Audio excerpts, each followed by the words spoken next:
there. Did you know that 3 out of the 4 changes that a hotel can make are all to do with additional cleaning? So today I wanted to bring you the best that the industry has to offer of that extra one idea that isn't necessarily to do with deep cleaning, but savvy changes that hotels are making at the moment. I've researched lots of individual hotels, hotel chains, and what sort of things they're doing, and compiled a list that goes that's different from deep cleaning. So obviously extra cleaning SOPs and more regular deep cleaning is really important, but there are also some kind of more clever things that hotels are doing as well. So I split it up into different areas, different departments. To start with, on arrival, kind of check-in and check-out, there's been advertised additional pre-communication to confirm all new procedures. Guests are being greeted by a member of staff who's waiting for them on arrival in order to direct them exactly where to go to avoid the risk of overcrowding in the lobby. Also, hand sanitizer stations are being put everywhere in hotels, including at reception, on arrival, in bedrooms, and in front of meeting rooms, and in some hotels, mini hand sanitizers are being put in bedrooms so people can take them away with them around the hotel.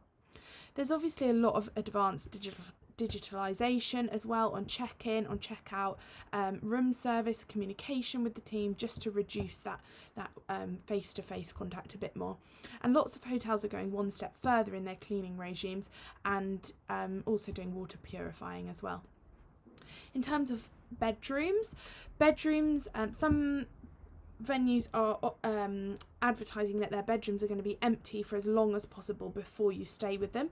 I guess they're imagining they're not going to have 100% occupancy during this time, so they're really trying to allocate rooms separately and as far apart from each other as possible, which is a great idea. No scatter cushions are being put in the rooms, so these are kind of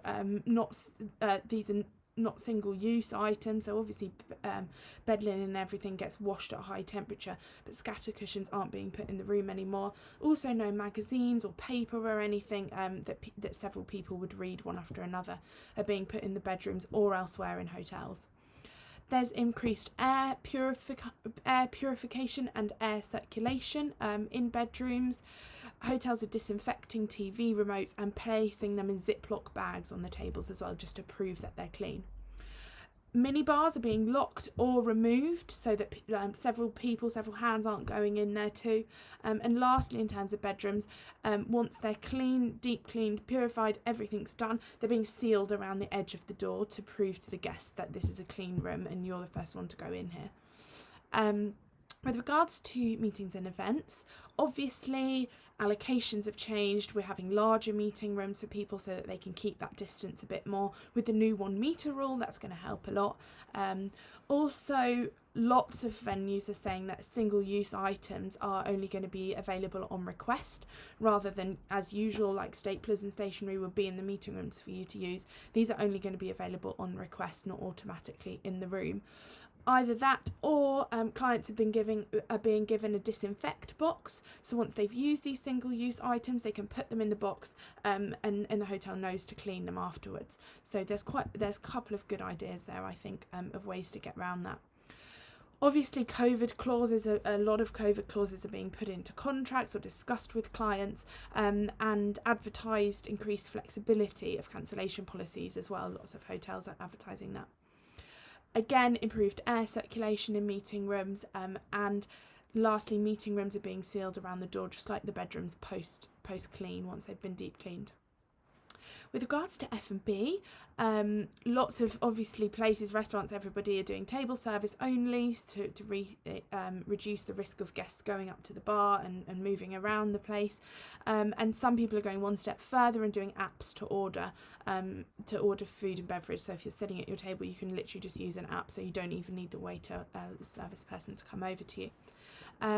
Lots of places are still doing cash free as well, and grab and go food options, including breakfast, so you can literally grab it and leave. You don't have to hang around in the hotel if you don't feel comfortable.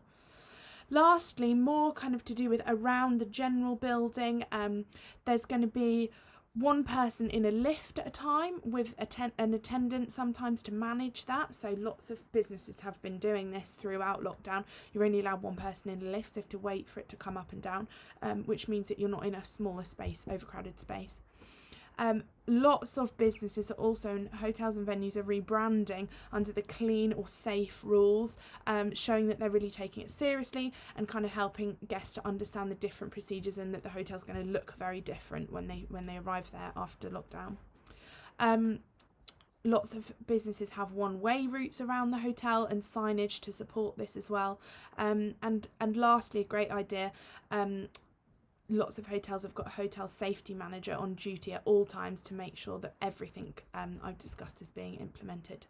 I really hope this is helpful. It's just a kind of amalgamation of lots of ideas that I've researched around the industry. Hopefully you will feel comfortable to implement some of them, or they'll be useful. Thank you so much. See you later.